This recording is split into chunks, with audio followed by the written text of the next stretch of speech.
As is customary, our first session is on the TEPSA recommendations. I really commend the document to everybody. I've had a good leaf through it myself. I contributed to myself, indeed. So I think it's a really good read, and it's going to provide a really great framing for our discussion. So we're joined, of course, by people who will take a very limited introduction, but just for the benefit who don't know, Erik Jones, who's the director of the Robert Schuman Centre for Advanced Studies at the EUI in Florence, my old alma, and also Pernille Rieker, who is at ARENA at the University of Oslo, the Centre for European Studies at the University of Oslo. Is that correct? And as I already mentioned, really delighted to have John Lahart here, who's going to listen intently and then provide a couple of thoughts. So without further ado, I'm going to hand over to you, Erik, if that's okay. Super. First, Barry, I've got to say thank you to you, right? You've done such a great job, you and your team here, setting this all up. And if I'm not mistaken, you did so as your third child was being born. Is that right? My wife, thank you. I always feel obliged to say my wife was doing most of the hard work, but right. Yeah, thank you very much. You're very kind. She was, and I'm sure she's wondering where you are right now. Spending all my brownie points, yeah. Look, Pernille and I are not gonna list the recommendations for you, because otherwise you wouldn't read the book, right? But what we want to do is give you a sense of the unique situation that we're in, right? A situation of geopolitical turmoil that, whatever Jim may say about presidencies inheriting the huge baggage of an agenda that's been long in fermentation, I think the Irish presidency stands at an historic moment where the violence that's been unleashed in the Middle East, in the conflict that's still simmering along in Ukraine, are coming together to transform the world in which we live. And the decisions that will be made over the next 6 months are going to have dramatic significance, no matter how small initially they may appear to be. And so part of the theme that we're going to pick up is this idea that a Europe that was fit for purpose in a world that looked very different will need to change in order to adapt to a world that's much less hospitable, much more dangerous. I'm going to hand over to Pernille to introduce the other important bit that we think fits into this framing. Yeah, maybe we should present the different parts of the recommendations. So we have Nicholas Helwig, who is not here, I think, but he has written about strategic autonomy. We have Seamus Allen. Oh, Seamus Allen here. It's written about digital policy. You have to help me out there so I don't forget anybody. And Bridget Laffer, EMFF, yeah. has written about a multi-annual financial framework. Barry has written about EU-UK relations.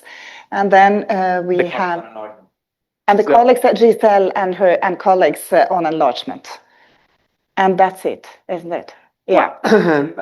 But I think we have written the introduction. I just wanted to present that. And of course, what I think we don't want to go into the details. We agreed on that. So we just want to present how, you have to put up now the kind of geopolitical context that is very much in change. And I think that in addition to what you said right now, I think we also want to emphasize that we are emphasizing Europe in our recommendation and not only the EU. And I think actually that this is crucial now in these turbulent times, that Europe has to stick together. And this is also why we focus on enlargement, how we can relate to the candidate states, but also to the UK. And we could also have added the other European partners, like my own country, Norway, and other countries that are not in the EU. So, of course, the Irish government will, of course, take over the presidency of the Council of the European Union. And it is important, of course, also to find ways to make the EU as such work more efficiently. to progress. But its agenda will have to spread more broadly than only to the collection of the existing member states. And this is why we wanted to focus on both enlargement and also the relationship with the UK, which is a relationship that, of course, Ireland is very well placed to kind of build on further. So when it comes to enlargement, Giselle and her colleagues focus on their attention to the challenge of explaining enlargement and the need to building support for this both inside the EU but also outside, because this is really an historic change in the European project. And as they also argue, enlargement should be framed in a way that it becomes clear to all that this is a necessary investment in European long-term resilience, security, and dramatic stability. And this is also why we asked Barry to focus on his attention to the United Kingdom, which is because UK is, of course, a partner that is crucial for the EU to succeed. And Barry, you can, of course, come in with your more specific recommendation. But if I understand you correctly, it very much boils down to the need for having a constructive EU-UK relationship, and also that this is vital also for strategic autonomy to succeed. And this is also a general point that I think is worth highlighting. Working with like-minded countries beyond the UK will be crucial for the EU to succeed in its very ambitious agenda in these very turbulent times. And this is not to say that the presidency should not be focused on developing kind of the further many of the EU instruments that are, of course, have been initiated recently and that needs to be followed up. Rather, on the contrary, I think that maybe with the exception of the MFA, not the MFA, MFF, which Brigitte Laffen will talk more about later today, or perhaps also the more technical parts of the enlargement and the institutional reform that is required for enlargement to happen, I think the EU will most likely progress more rapidly and succeed in a better way if this is done kind of in close cooperation with partners in and outside Europe. So what I think is important to have in mind is that this partnership approach should not follow kind of one single institutional model. Some states participate more deeply in certain areas, others in different constellations. It involves different type of European partners like the UK, like the EEA, Switzerland, and the candidate. But it also involves also like-minded countries beyond Europe, and then I think particularly on Canada. I mean, in normal times, one would have mentioned the US, but there is a reason for not mentioning maybe the US first here. So Canada has shown an interest to cooperate more closely with Europe, and I think that is necessary to build on this relationship to manage in this more turbulent world. And this can, in many ways, look a bit messy from a distance, but I think that it will allow us to respond more quickly to the many crises that we are facing than a more kind of uniform model. So it will, in my view, strengthen the EU rather than weaken it, which has been the fear of some when it kind of that there will be some kind of fragmentation or kind of dilute the integration process. But I think actually it will be making the EU stronger. So in my view, there is in the end two overarching recommendations that we would like to convey to the Irish government, that both are linked to the urgency in the times we live in. First, that this is not a normal presidency. I mean, even if it's part of a kind of standard rotation, the stakes are high, and we are living in a rapidly changing geopolitical environment that is in many ways forcing the Europe to adapt, and sometimes more rapidly also than the EU is set up for. So, and the second thing is that I think we need to think outside the box and the EU box, so to speak. So the many decisions that will be made over the next 6 months will actually have lasting consequences, both for Europe as a project and for Europeans who live in it. So I think that the goal should not be kind of self-sufficiency or closing doors, but managing more our kind of most critical dependency more intelligently, identifying where vulnerabilities really threaten our ability to act, and where deeper cooperation with like-minded partners can actually make us more resilient. And then I pass it over to you, Erik, Thanks, Pernille. to follow up. So the one thing that we wanted to underscore in all of this, in trying to understand the nature of the challenge that Europe has to face, is that this notion of strategic autonomy that has become so central in the debate is actually obscured by the jargon with which we frame it. The whole goal is to get Europe to be able to act decisively and with purpose, and as an open agenda, which is the positive side that Nicholas Hellwig frames in his introductory comments. What we look at are the very different sources of vulnerability that Europe will need to overcome. And those sources of vulnerability are precisely why we're not speaking so deeply about the United States today, because the United States has shown an uncomfortable willingness to exploit the infrastructures and relationships that constitute our economic interdependence in ways to prevent Europe from acting decisively. I realize I'm saying that in a context where US economic interests are in many ways predominant, and where challenging the US economic relationship is not something that is easily embraced.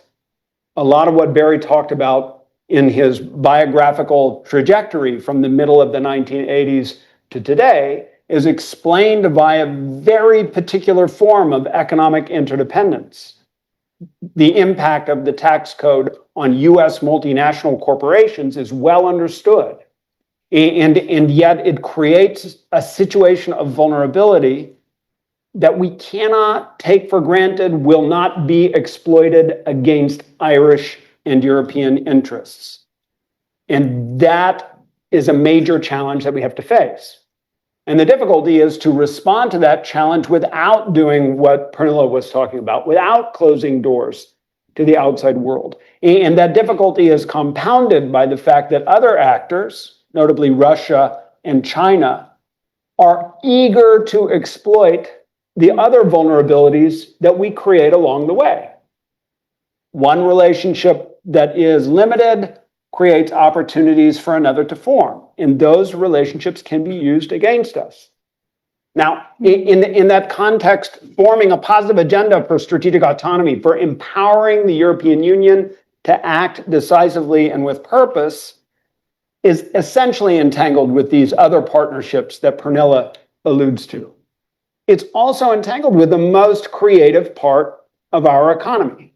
So when we move from Nicholas Hellwig's recommendations on strategic autonomy to Seamus Allen's recommendations on what we should do in the digital economy and digital regulation, the challenge is not to recreate Europe or the Brussels effect, but rather to recreate a digital industry that Europeans can control sufficiently to maintain their independence.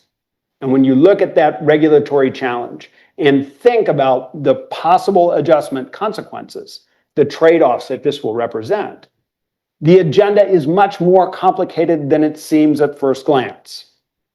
And that is an agenda that will rely on more than simple regulation. It's an agenda that pairs with a security imperative that will require significant investment. And this is where we get to Bridget Lapin's chapter on the multi-annual financial framework. Now, the Commission has come out with an ambitious approach, which is to widen the envelope of spending to encompass not just the requirements of the European Union when you think of its budget looking ahead, but also the necessity to amortize and repay the loans that were taken out during the pandemic and immediately thereafter.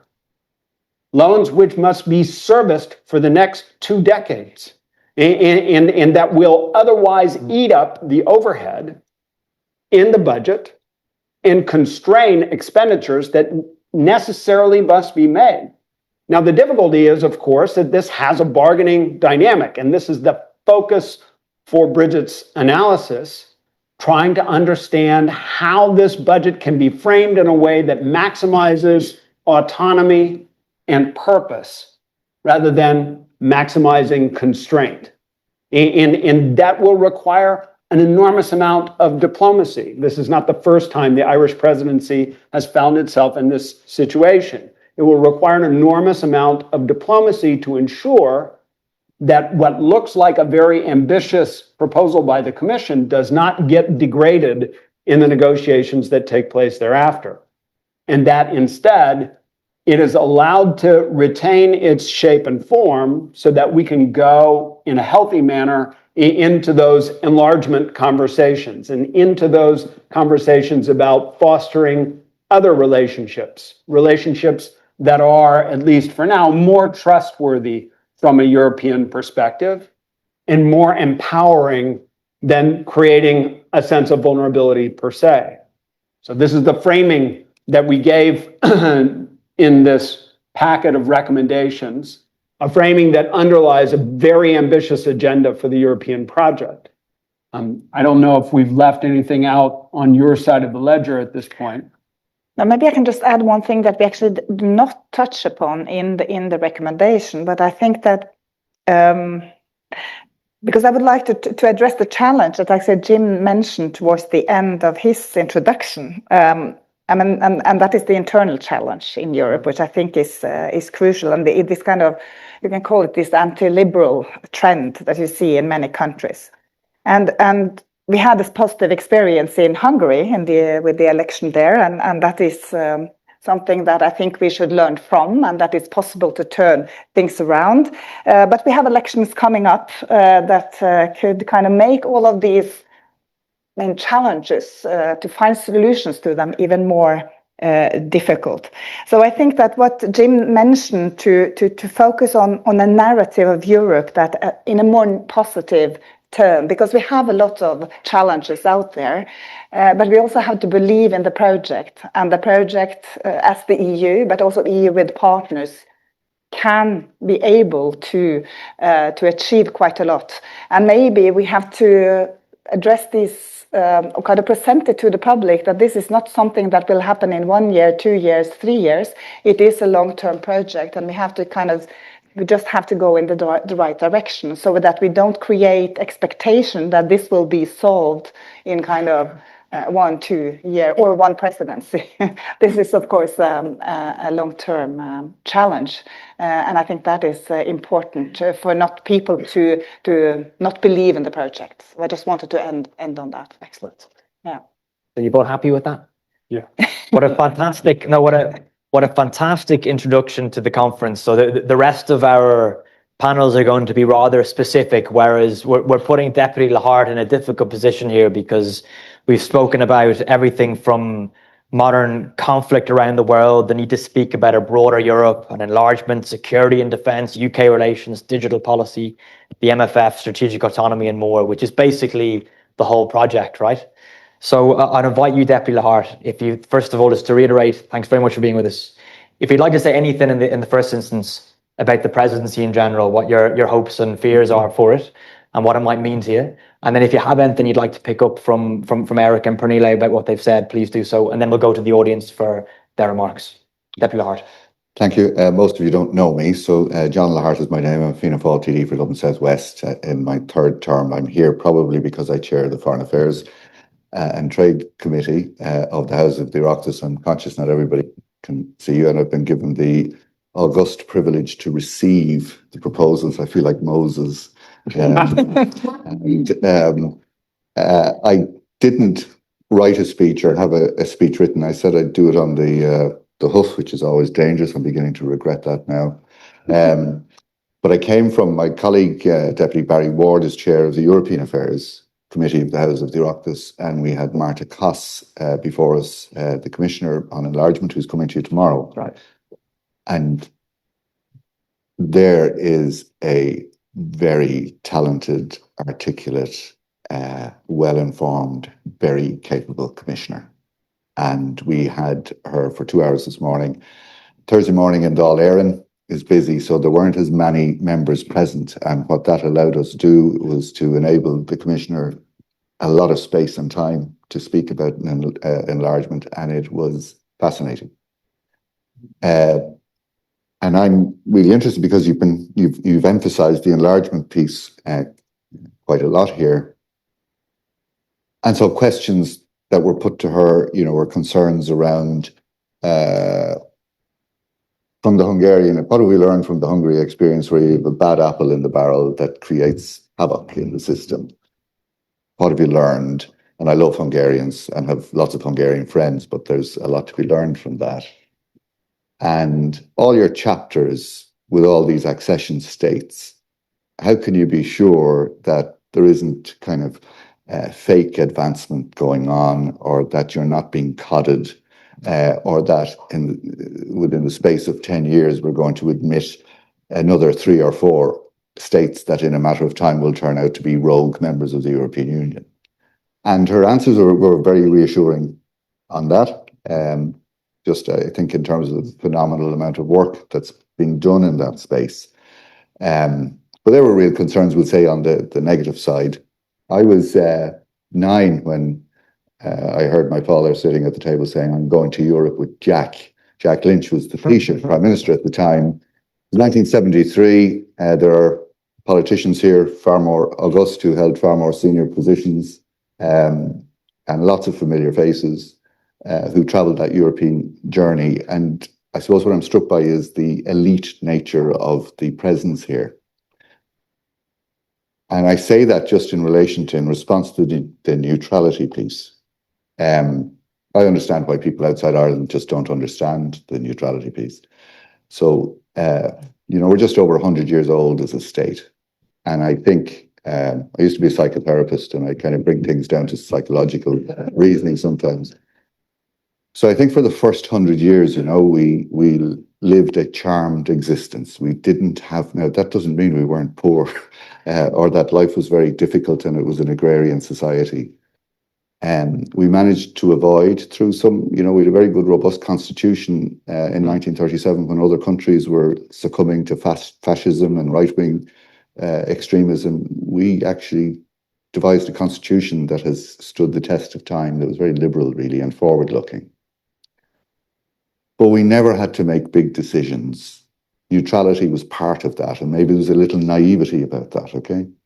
And we joined the European Union, which was transformative, mainly transactional for the first period of time. One of the big things that's going to face us actually is we're obviously net contributors, but I think there's going to be an even bigger ask coming down the road in terms of Ireland's contribution. We're going to become very significant contributors. So that adolescent phase of enjoying the fruits of it, the Ireland that I see Nora and Alex was a minister as well. I was around the presidency. I worked in the government of Albert Reynolds in '92, where we got the 8 billion. Oh, yeah. That really, things just changed then. And it really did change. This country is unrecognizable. And the Irish experience of the European Union is just utterly transformative. The adult phase, I suppose, is where we're being called to now. And I think, being honest, that an opportunity was missed last year. It's still not, it can still be taken. I think the Taoiseach should have addressed the nation at some point last year, particularly after the second Trump presidency, recognizing that the world has changed and that Ireland's place in that world, there was going to be pressures on us to change, to recognize that our place in the European Union, that we had grown up. We could no longer avoid the adult conversations that are taking place and that needed to be taking place. But we need to be sensitive also to the fact that we are an unfinished story here. 6 counties of this country essentially are in NATO. and 26 counties of it are neutral. We're at a stage in the conversation, I think, where we're talking about, yes, we're militarily neutral, but we also need to be in a position to defend that neutrality. These are conversations we never had to have before. Doesn't mean we're joining NATO, but our neutrality is worth protecting, not least because of the assets that we have in this country that are European assets and international assets, and that they too have to be protected. So I think that was an opportunity that was missed, and I think it was missed because there was a way of doing politics in Ireland for generations, which was nod and wink, and we will get this through. But we're in a different phase, and we need to socialise these conversations. Politicians need to socialise these themes and trust people and the maturity of people to be able to engage with them, and I think that's a big challenge. Commissioner Koss was really interesting. You mentioned about countries like Norway, and she talked about Switzerland and Iceland as well, these countries that are European but not members of the European Union. I was lucky enough last weekend to be an election observer in Armenia. There's a country that wants to be European, and has tremendous European values.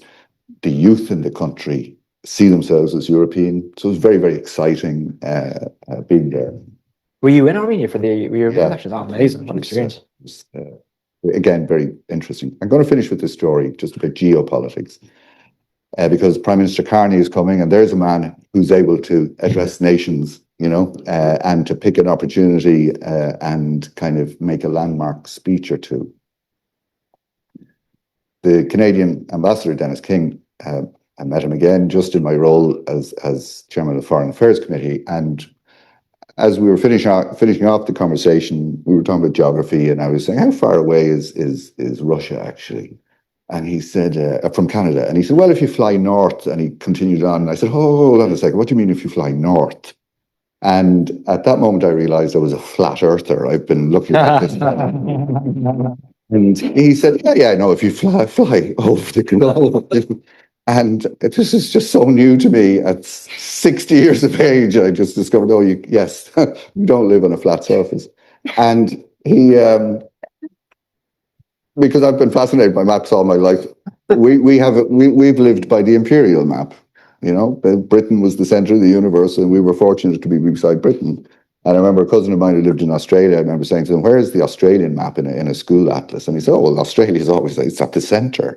And I was thinking, well, if Australia is at the centre, where is Ireland? Barely visible. Barely made it in Australia. There you go. So he very kindly, a few weeks later, he said, we had you in mind, and they had printed a map of the top of the globe. I recommend you look at it, because suddenly you have the Nordic countries, you've Scandinavia, then you've Iceland, then you've Greenland, you've Newfoundland, and suddenly Canada, being a member of the European Union, becomes actually quite... not an unreasonable, depending on what way you look at the globe. So that was a new way of seeing the world. And I think, look, the presidency is in good hands. There's one statement I think and I'll finish saying this. We have the best civil servants in the world. That has been my experience of it. I worked in government, and there's ministers, former ministers here. I worked on the executive side before I became a politician, and they are great groundbreakers. They are the ones who have allowed Ireland to achieve what it has achieved, but they're Europeans, and they would have the European project very much in their focus and very much as their priority. And we have a very good Taoiseach and a very good team, very experienced. The public aren't as tuned into it as this room is. In fact, the public is blissfully unaware of what's going on really until they'll hear a whole load of sirens over the next 6 months and traffic will be disrupted. But I'm fascinated at the people who come to ask, number one, to say, we want you to talk about this. We want to make sure that you do emphasize that. And I'm amazed from the corners of the globe that they come to, that the presidency means an awful lot to people outside of the European Union as well as inside the European Union. And I think it's in good hands. And the commissioner, she'll fill you in with this morning.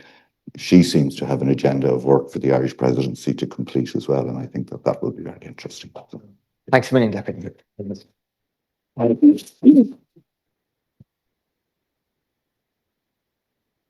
I have one or two things I might get a chance to say to you, but I'm going to invite Erik and Pernille to respond first of all. But I just want to make very clear, because perhaps I didn't make it clear enough, that John Lahart was invited as chair of our Parliamentary Foreign Affairs Committee, and indeed is one of the TDs who's consistently engaged with matters of foreign policy in a very meaningful way with years, whilst maintaining a very strong relationship with its constituency. So I think it's for those reasons we invited you, John.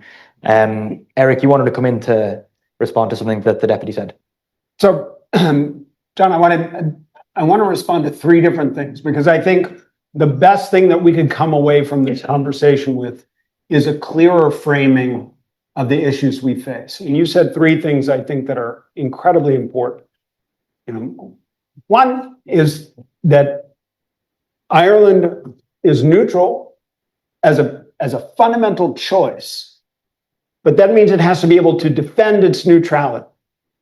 And I think that's what the European Union is trying to say as well. European Union does not want to engage in war or empire building.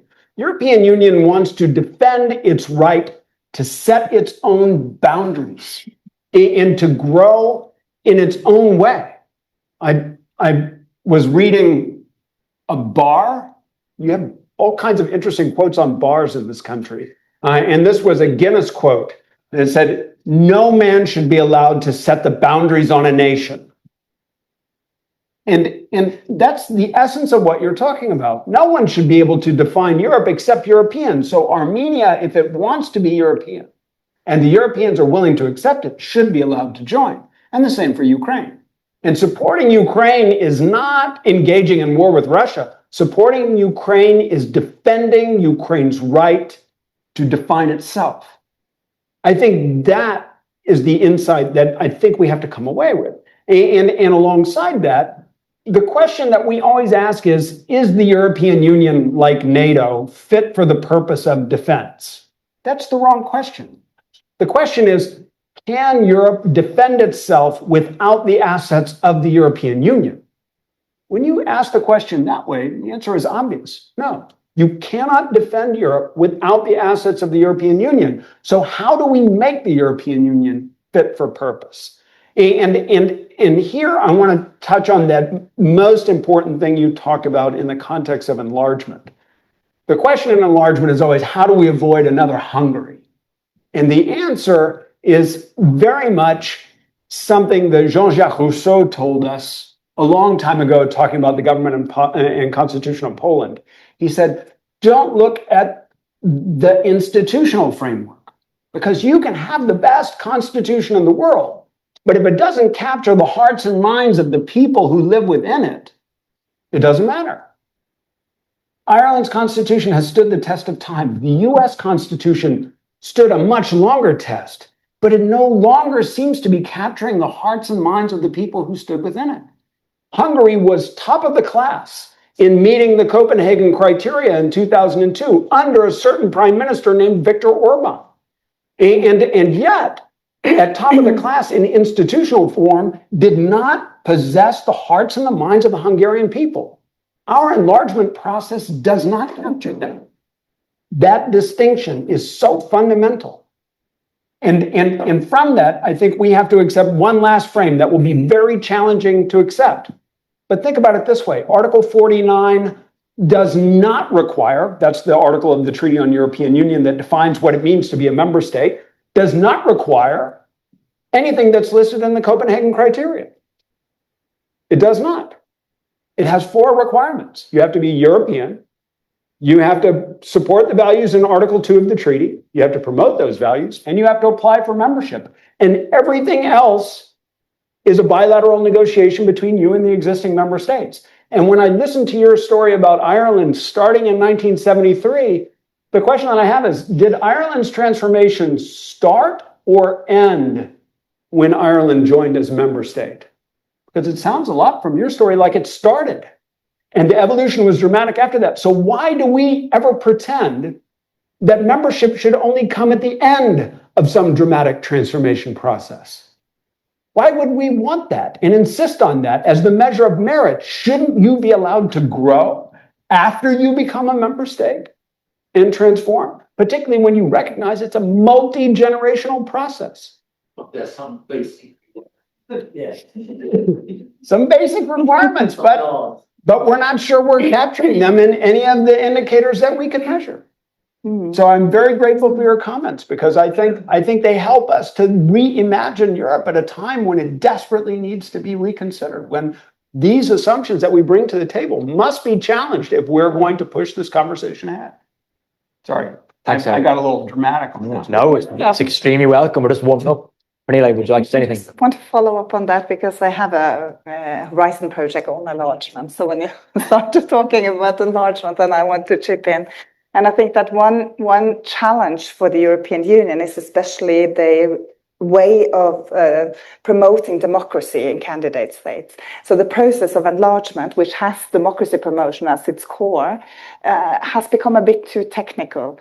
And it has led to a lot of this stadiocracy. How do you call it? Stadiocracy, that you kind of make these kind of box ticking exercise of like the different candidates, that they actually looks quite good on paper, that they have kind of adjusted to the requirement. But if you look a little bit deeper, you don't see the kind of real democratic transformation, and you don't have strong institutions and all that what you need. And of course, maybe you can take in members before that is in place.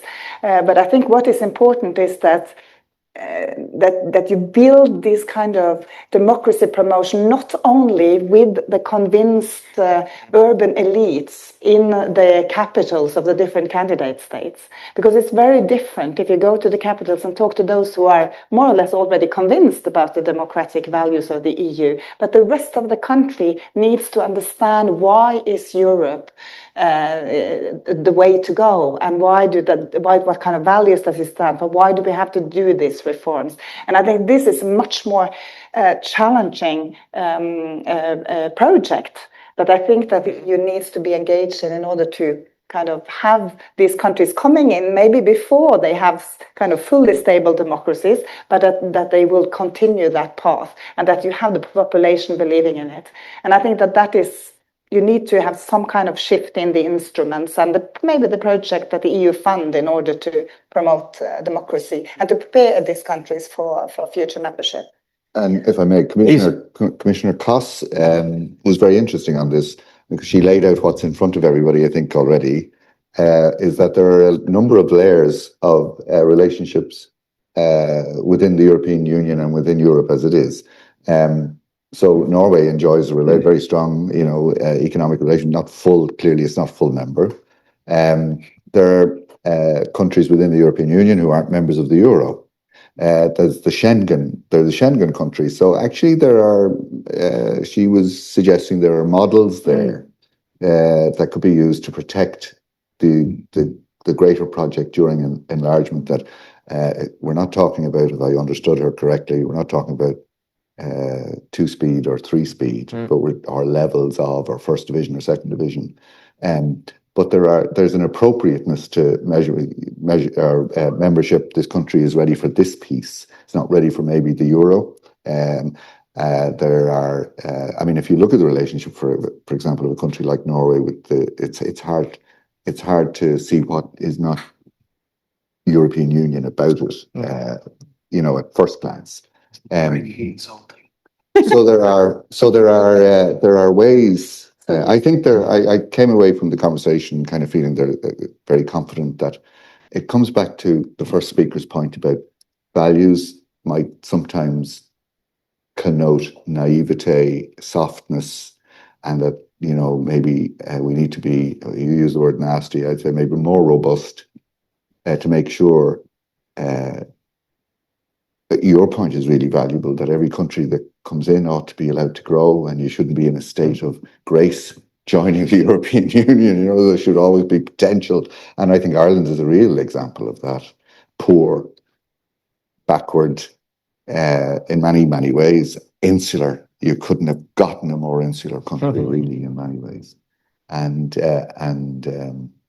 look at the transformation. It's not a predictor of anything or anything to be taken for granted, but I think it is a different challenge, and it's a very interesting one. Yeah. Thanks a million. I'm going to turn now to the group here, but just before that, John, if I may, it's a really broad question, but from your own vantage as the chair of the International Affairs Committee, the Foreign Affairs Committee, excuse me, is there anything you really hope we can achieve within the context of the Irish presidency? Is there any one particular bit of legislation or initiative? I'm going to answer that in two ways.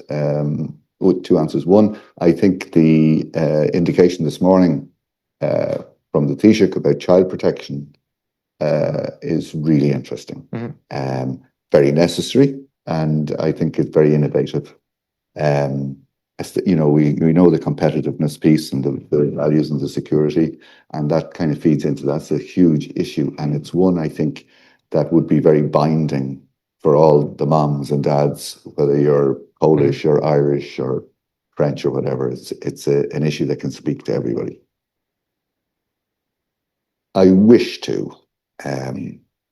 that we could find some common ground on the Middle East. I have had people come at this from a different angle, the Finns, the Norwegians, who are recognised peace builders, and we're recognised peace builders. And we're seen sometimes to be on one side of this, and I often think of our own peace process, and our own was very engaged in this. We did a deal with the planters. We've a history of, we dealt with the settlers here. It's a part of the story we never tell. And I think it's a piece that we can contribute to significantly if we were allowed to do that.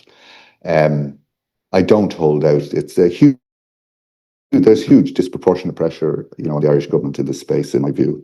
And it's interesting to observe it, but I think we will probably try to do something on it. Cool. I can only wish the government well on it, because as you travel east, you find less and less enthusiasm for it and less interest in it in the European Union. And it's a thing that's difficult to explain to Irish people. So, thanks a million, John. Nora Owen has been referenced a couple of times, and it's just because you're not all from this place. So Nora Owen is a former, very much loved and respected Irish politician, former Minister for Justice, but most importantly is a member of our board here at the Institute.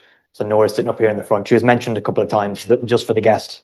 Going to turn over to the group now. I want to say one quick thing first. I'm indulging myself as chair again, but I feel obliged to chip in a small bit on what Deputy Lahart was saying about Ukraine as well. That is really important, to not conflate Irish neutrality with indifference towards Ukraine, and it would be incorrect to do so.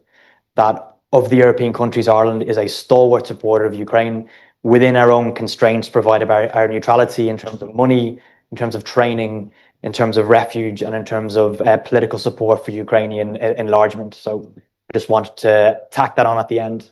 I'm going to take questions in at least pairs. If you could indicate if you'd like to make a remark or ask a question. Can you raise your hands, please? Okay, we're going to start with the gentleman right next to you, David. Then we're going to come up to Francis, take that pair, and then this lady and Bobby. Hi, my name is Jakob Hallgren. I'm director of the Swedish Institute of International Affairs, UI. Fantastic to be here again. And thank you for this wonderful opening of the conference. Great overview of issues. I just actually wanted to ask a question about Ukraine, and maybe to John Lahart. I mean, the Middle East, yes, for sure.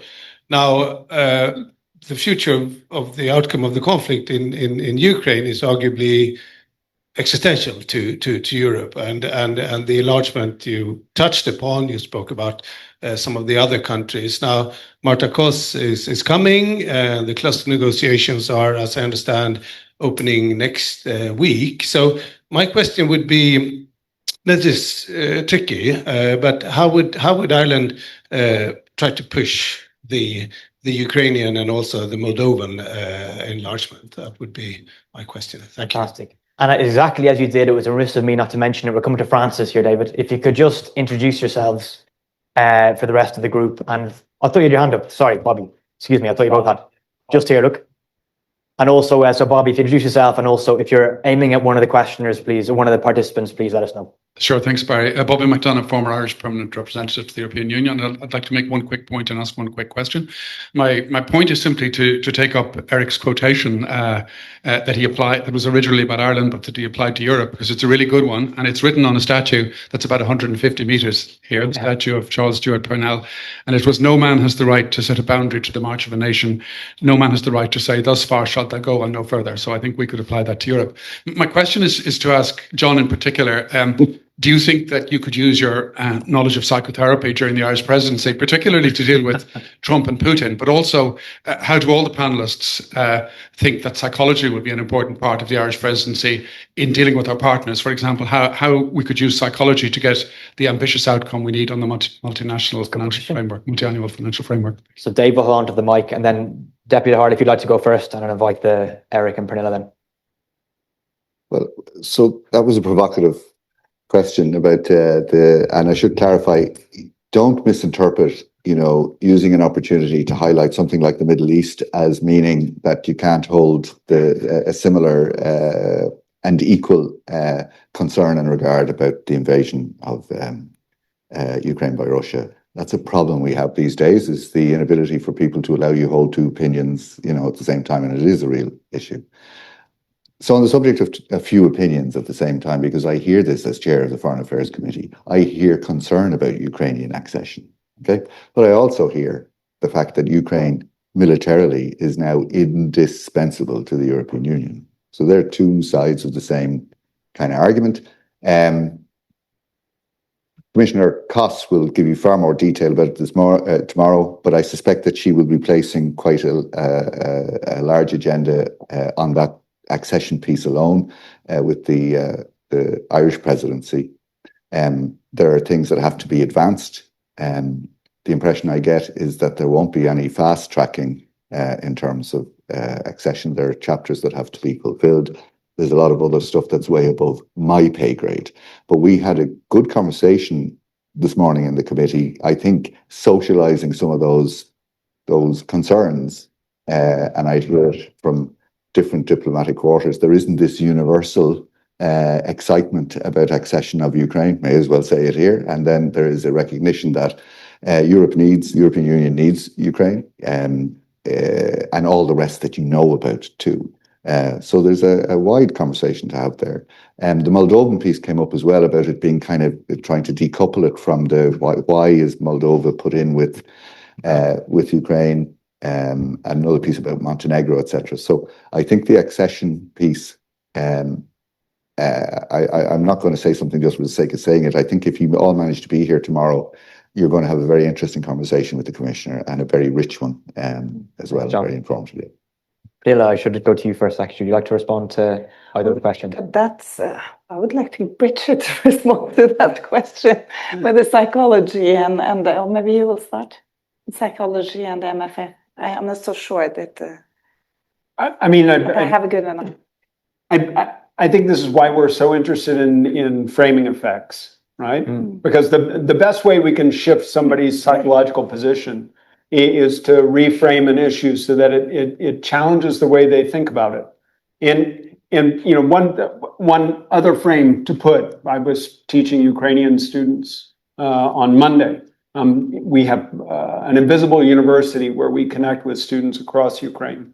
And yes, it's absolutely true. Ukraine is an essential part of any imagined security union in Europe. But let's not kid ourselves. Ukraine is already integrated into the European economy. We have millions of Ukrainians that are engaged in our economic activities. Our firms are deeply embedded into Ukraine, and Ukrainian firms are deeply embedded into European supply chains. They provide everything from critical raw materials and the prospect of energy resources to food commodities and processed food products that we fold into the way we do our agricultural industry. And the idea of bringing Ukraine into the European Union would make sense even if the world was completely Pacific, provided, of course, and this is where Jim is right to point out, that Ukrainians could surmount the same challenges that the Italians have faced for the last several decades, which is battling, embedded organized crime and corruption in order to stabilize a political situation, right? And I say this because the last time I was with the EPP in their summer school was in Naples, and MEPs were like, "Oh, we can't ever let Ukraine in because it's really corrupt." And I'm like, "You're in Naples, right?" And you know, there are ways to solve these problems, right? I'm sorry, Nicolette, I don't. Please, Pernille, yes, because please. I skipped the Ukraine question. Yeah. It was more on the multi-financial framework because but I can add a few things on Ukraine. I think that, I mean, had it been peaceful times, I mean, Ukraine would never have been a candidate, I think, because it was the war that actually triggered that. Sure. So I think we have to be honest with, I mean, there hasn't been kind of a momentum on the enlargement before the invasion. So I think that is really what has changed completely. So this is an historic decision that the EU has taken, and I don't think it would have happened, at least, I mean, so quickly if it hadn't been for the war. But of course, now on to everything too. But it would be good if Bridget maybe would like to answer. Please do this. Well, hang on for the mic, Bridget, just for people at home. But John Monnet told us that Europe's always forged in crisis, right? There is previous. So I don't want to talk about the MFF now, but I do want to talk about our discussion on democracy, because I think, again, to Erik's reframing, I think we're overly optimistic about what external actors can do in terms of democracy within a country. In the end, it's the institutions, the culture, and the electorate. So we know from history that external pressure can create constraints, but it can't deliver democracy.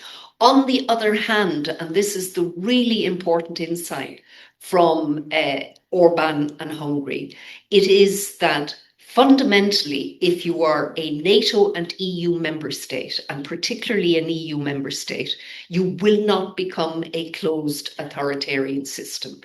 In a closed authoritarian system, you can kill the opposition, literally. You can ensure that the chances of a reversal are very, very difficult, short of revolution. But in Hungary, it was the electorate did it. It was an electoral system did it. And that's, I think, one of the things we need to appreciate about the EU, and that is you cannot become a fully closed authoritarian system as an EU member state. And it's a hugely important insight into the nature of the polity.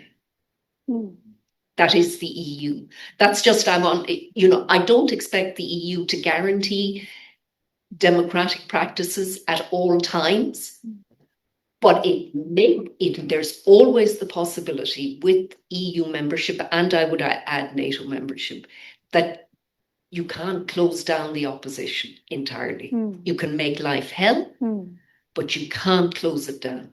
And that's what happened in Hungary. So it was the Hungarians did it, but can you imagine an Orbán government without EU membership? What pressure would have been on them? Thank you, Bridget. It's Bridget Laff and the Chancellor of the University of Limerick, amongst many other things. So there's now a load of hands. David, this lady behind Bridget, and I'll invite you then to respond to those two. And then I see you, Paul, and I see Rory Mulcahy and Nora as well. Yes, thank you. I'm Funda Tekin, Institut für Europäische Politik in Berlin. Thank you for the very interesting opening discussion. I think I would like to link up to 2 points. And the one thing was also a bit of the enlargement issue.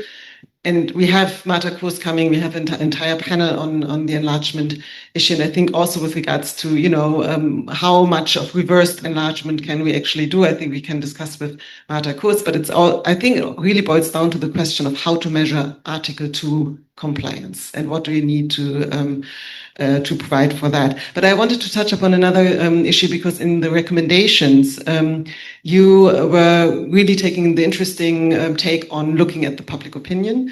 And I was wondering in how far you think that all this new debate now on reversed enlargement or associate membership that the German Chancellor has now thrown out there, how does that affect public opinion? So would that kind of help selling the enlargement issue, or doesn't that have any effect on the public opinion? I think that's something to consider.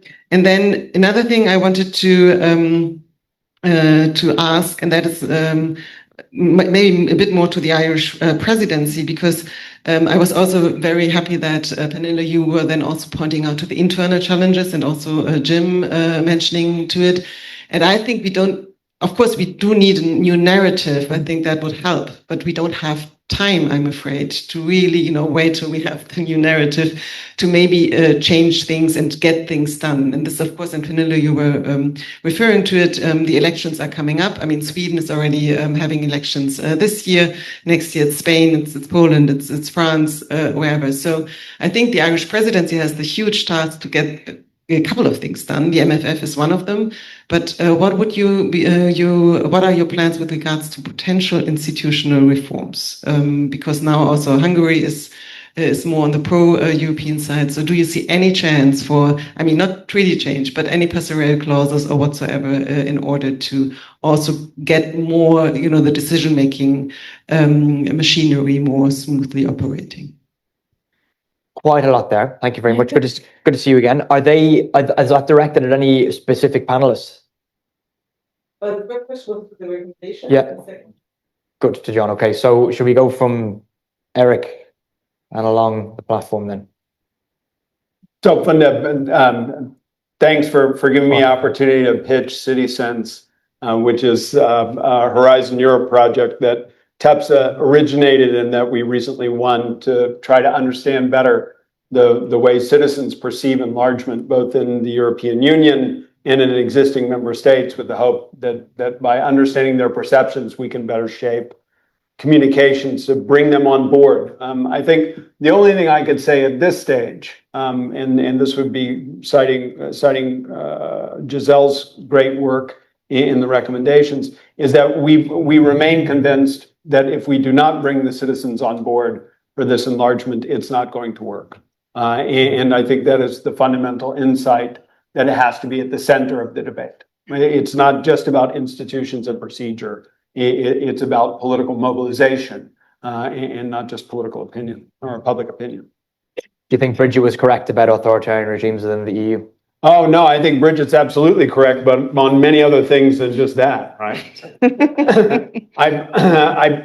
I'm very hopeful that remains the case. And I'm very hopeful that what we're seeing in Hungary is a reversal and not just a pause. Brilliant. Pernille. Yeah, I want to follow up on that as well. I agree with you fully that external democracy promotion is something that is very, very difficult, and that democracy has to be built from within. But at the same time, I think that the EU is such a powerful actor, both in attraction and also with all the money that is actually going into, especially now thinking about the candidate countries. And I think it is worth thinking about how do you design the projects and support so that at least you are not so you are influencing the right groups, that you reach out to maybe those that are not going on the training courses, democracy training courses.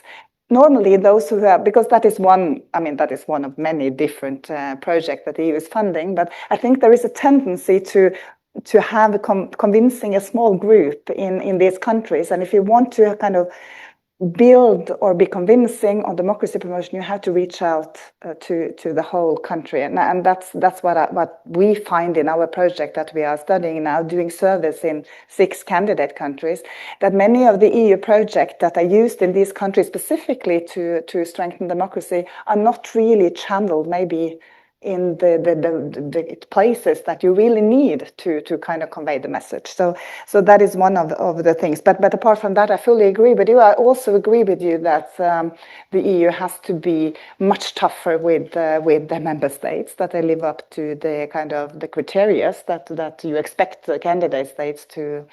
And I think also it would have been even worse, even though you could say that the EU should have been tougher with Hungary earlier.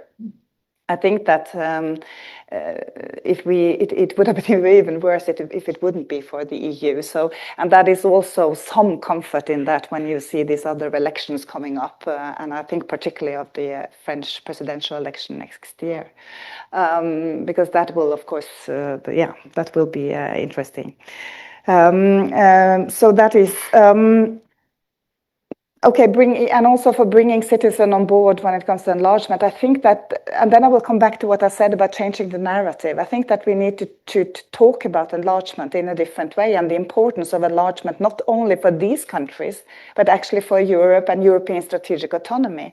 So I think that the EU and Europe, in a broader sense, also the partner countries like Norway and others, we need these candidate countries closer. And it's a bit strange to say that as a Norwegian, because why?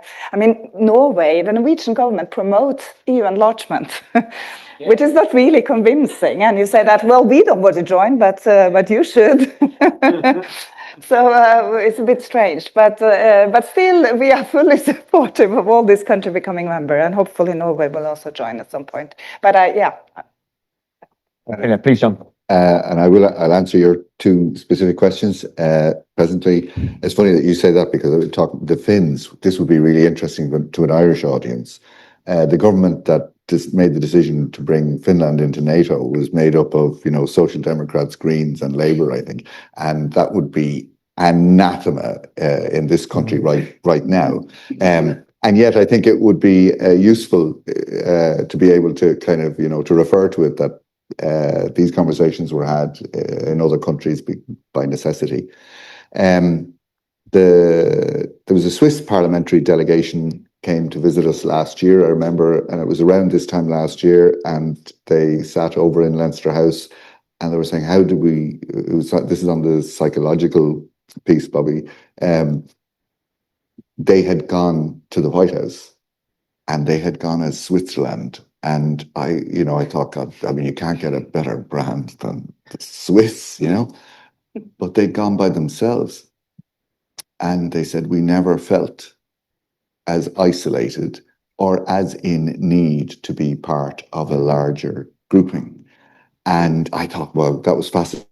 Brand like Swiss, and you can't actually charm your way in, or what I think they ultimately maybe did charm their way in, and that was because we had said you're going to have to play games with this guy, and I mean, you have this brand like you have Swiss watches or whatever. So I think they did go back at some stage, but I thought that was really instructive. Switzerland, this country that we would all look to and admire, and they felt utterly isolated and alone and without any support. Yeah. One of the questions that didn't get answered, and you may ask maybe tomorrow of the Commissioner, was, okay, enlargement. What does that mean for the Commission? Does that mean enlargement? What does it mean for the Parliament? Are we talking about like a 1,000-member Parliament eventually? And now to answer your questions. Yes. Thank you. Yeah. You were asking about streamlining, and I do think this thing of simplification is very much on the mind of the Irish government domestically, and then as a result, bringing it into the presidency, because we're suffering in terms of trying to get things done here because of the complexity of rules and regulations that have been brought in place. So I do think that will form a strong team in the presidency. Thanks a million, John. I've seen 4 people, and I'm going to go in the order that I've seen them. So we can do 2 more rounds. There's no more questions then. I see Michael, so we're going to have to go at least 3 rounds. So I'm going to go with Nora Owen first of all, and then over to you, Paul. And then I saw Alan Dukes, and I saw Rory Mulcahy, and then Michael Patton. Thank you very much indeed. And Nora Owen, and former minister, but a member here of the board. A number of you have talked about, having the citizens along with you. There's a sort of sense that when a country takes the 6-month presidency, that it's kind of off over in Europe. But life goes on in its own way. And I just remind you how I remember that. I was in the presidency in 1996, Jim, and we were getting ready. I was getting ready to chair a really intensely prepared meeting about the growth of criminal gangs that were beginning to move into Europe from way over in the countries we're now talking about potential members. And just before we started the meeting, I was called to one side and I was told that the British had arrived. Michael Howard was the Minister for Home Affairs and Justice, and that he wanted at the very beginning to raise football hooliganism. Now, that was a real political issue at home in the Britain, and there was terrible things going on. And I had to put my political hat on and say, I can understand his people know he's come here to Europe and he wants to raise this issue. Do I give in to him and let him do it, or do I go ahead with our agenda? And I let him raise it. He made his very good speech, and then he immediately left, did a press conference and went home. And that's the reality of what will happen during this presidency. So I just wonder if any of our guests would know, I mean, something will happen that will change the government programme that's now been set up, and very good it is, but something will happen. It could be another COVID. Could you just tell us, how do the people behind the scenes prepare for that kind of thing happening? Because that's what the citizens will want to know. Thanks very much, Nora. David, no, we'll go over to Vienna now. Vienna calling. So Paul at the end of the line there for a second question, then I'll invite you to respond to those two. Thank you very much, Paul Schmidt from the Austrian Society for European Politics. Maybe I can add to that question my own question, maybe to you, John. In your first statement, you said that the public is blissfully unaware of the upcoming EU Council presidency. And I'm wondering, I've always seen Ireland as a front runner for citizen dialogue and direct democracy and engagement. And you are a country where you have a very, very high percentage of the population which is pro-European integration. So how, if we want to solve many of these issues that all of us have mentioned, take enlargement, and if we want politics that does not only make speeches but also acts on it, you need to do it convincing the public that this is the way to go. And with geopolitics and foreign policy, it's very hard to convince them. What would be your recommendation? How do you convince the public that actually enlarging the European Union is also something which is good for them? Thank you. John, I told the lads in your office you'd be popular. So a lot of the questions are directed at you. So I was going to invite Pernille to go first, but do you want to have a first cut at Paul's question? They didn't pass that message on to me. I thought I was going to just receive the tablets of stone and leave. So blissfully unaware at one level, but there's a lot of stuff. So, for example, we're very parochial in Ireland. It's small, we can do it. So I got my timetable mixed up. I thought Commissioner Coss was coming here, but when she left coming here today, and I was trying to figure out how she was going to do it because she was going to Meath with the Minister for European Affairs. That's his constituency, and that's the way we do things around. And every county has been paired with a European Union country. So there's lots of things going on in schools, lots of activities going on. The blissful unawareness, I think there is a bit of it. I worked in Albert Reynolds' government. There was 12 countries. So the presidency came around on a very regular basis, and it was a big deal. It was a very big deal. We've waited, is it 13 years? 13 and a half then. Yeah. So I think once the sirens start going from the 1st of July and visitors start arriving, that will be part of it. But there are a lot of institutions around the country that are very well aware of it. There will be preparations, because the Irish way of doing it is, I'm sure the European way of doing it is, ministers like to bring meetings to their part of the country. So it's going to go to the country. And there is a lot of work being done about it. But I think it's fair to say too, there's a substantial part of the population that doesn't know it's going to happen. I won't say they're indifferent or don't care. I don't mean it in that sense. Yeah, well, it's happening, but we've stuff to do as well. Whereas back in the 90s, this was the biggest show in town. But if I can use this analogy, I joined a political party at the age of 18 in 1983, 84, before people went to the gym, when we had 2 channels of television in this country, where it was an excuse to wear a tie and a suit once a month, right? And so when the European presidency came along, this was a big deal for Ireland. We've kind of got used to big deals in Ireland, and lots of big things happening. So the comings and goings of this, maybe they don't impact on people in the big way that they used to, because there's lots of people getting on with big things in their own lives, in their own businesses, in their own workplace at the same time. But does it mean that people are disinterested? No, European Union is a big deal here.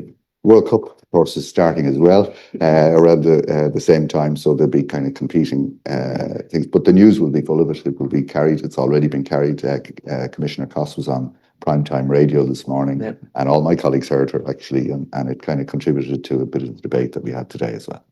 There must be about three of her, because she's in Meath, she's with you, she's with us tomorrow, she was on David McCullough today. Yeah. That's good. And indeed, not forgetting Nora's question, Pernille and Erik, would you like to respond to either what Paula or Nora said? On the life goes on. I mean, when it comes to, you said that something will happen. I mean, I probably you are better placed to give any advice, but there will be something will happen. I mean, these times are very unpredictable, and something will probably happen in the American administration that will affect us. That you have to kind of deal with. President Trump may come here in September for a golf day. He may come here in the middle of the whole thing. You know, there's a possibility. Yeah, and he'd be very welcome. Obviously, the English government will welcome. Yeah. So I mean, I don't think it's very difficult to give advice on, but I think that we just have to accept that we are living in turbulent times, and that at one should be prepared that unforeseen things will happen. I'm sure that it will happen during the Irish presidency, something that you need to deal with that is not on the agenda. And that is just how politics is these days. But it's very difficult. It's a very short period. Not to overemphasize how much can be achieved. Of course, yes, of course. And look at actually just sorry if I can. I really felt sorry for the Cypriots, and I was because I was just happened to be one of, I'm sure, number of politicians. We were to go to a conference.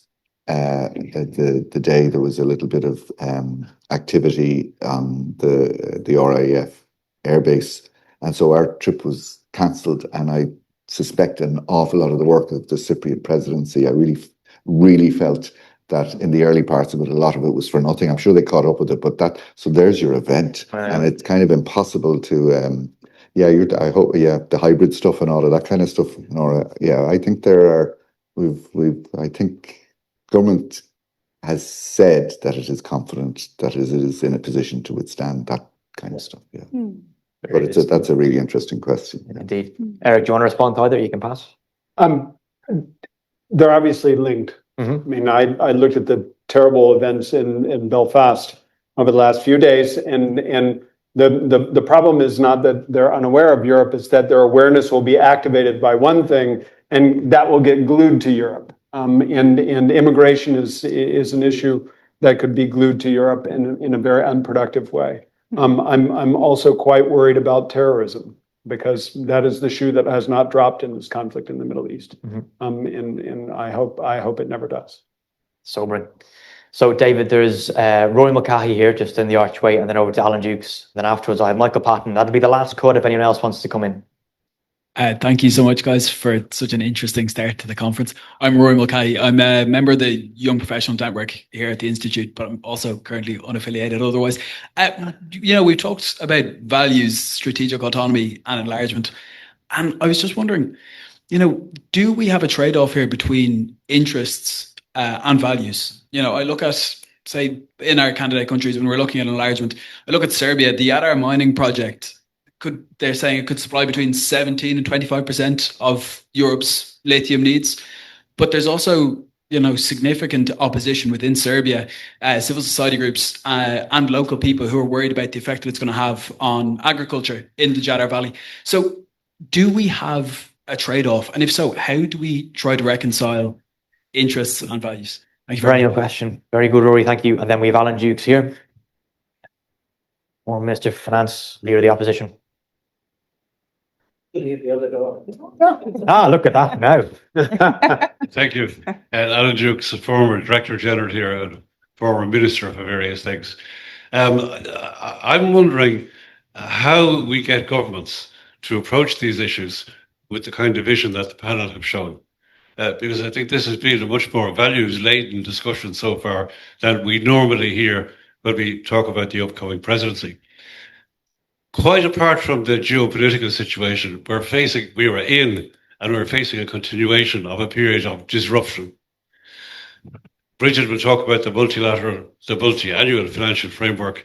That's going to disrupt the way we deal with agriculture, regional development, and so on, compared to the ways we've been used to up to now. I have long been hopeful that we would see some real progress in capital markets union, savings union. Despite the work that Pascal Donoghue did with the Eurogroup over some years, we're still a long way away from that. And there are problems. I know the Irish government is listening closely to the financial sector who have problems with that, and they don't see the bigger picture. In the same way that the Irish government listened to our misguided agricultural sector about the Mercosur agreement and didn't see the bigger picture. Which leads me tangentially to the reflection that I hope we face disruption in the way we make decisions in the EU. I caused consternation among the Secretariat of the Council and the Commission when I was President of the Transport Council in 1996 by concluding, after a long discussion, that there was the basis for a qualified majority vote on an issue that affected the Italians, and in the Communications Council that there was the basis for a qualified majority vote and decision on an issue that affected the Belgians. Of course, we had the drama and indignation, and nothing happened afterwards. The decisions were made and everybody got on with it. But, that's only and we've become, I think, a bit more used to that kind of decision-making process. But it needs to go much further if we're going to make progress on the issues like the MFF and enlargement. So how do we get governments to approach these things with that kind of vision in place that the panel has set out? Thanks a million. I can't wait to see how David is going to do this. If you can bring the mic finally to Michael Patton for our last remark. So I'm going to go through the tunnel. As I do it, as it's coming to you, Michael, we're against the clock here. So I'm going to invite each of you, from Erik to Pernille to John, 1 minute, if you wouldn't mind, to respond to the three questions. Michael. Actually, Alan stole a bit of my thunder. By the way, my name is Michael Patton. I'm a board member here at the IIEA. He stole a bit of my thunder on the Capital Markets Union. And the question relates to, it is one of the stated priorities for Ireland for the presidency. If you look at the data and look at the trillions of euro that have left Europe in the last decade and have moved westward and invested in the US economy, for simple reality that we have a lack of a proper structured market here. Big US companies, be it Nvidia or Amazon or others, have benefited from the inflow of those dollars, which have basically helped remake the US economy and the AI competitiveness that goes with it. In a European context, we have a whole network of small bourses, and any one of them, be it in Frankfurt or London or Paris, they're all small. But the concept of the Capital Markets Union gets caught in a debate about where would it be headquartered. So last year we had Bruno Le Maire here for a breakfast meeting, a strong advocate for Capital Markets Union, but it had to be in Paris. So instantly we've localized, to your point, Alan, the conversation about who wins. In reality, if your dollars go to the United States right now, the dividends come back to you for taxing in your local economy, or in your local taxing agent. In the European context, the country takes its withholding tax before it crosses the border. So we have a myriad of reasons why capital is not going into European companies. And as long as those barriers are there, it is the American companies who are getting the dollars, and it's our own innovation that's getting deprived. So that's the kind of stating the problem. The question is, given, and I think Alan outlined it, the narrowness of which some of these are framed, what realistic chance of progress do we actually have during the Irish presidency? These are all really excellent questions. They truly, and they are going to intrude on the later panels around values, around competitiveness. Yeah, but no, they're excellent. They will intrude over the 2.5 days, but I'm going to invite you each a minute if you are against it, if you want to respond to any of the three, Erik.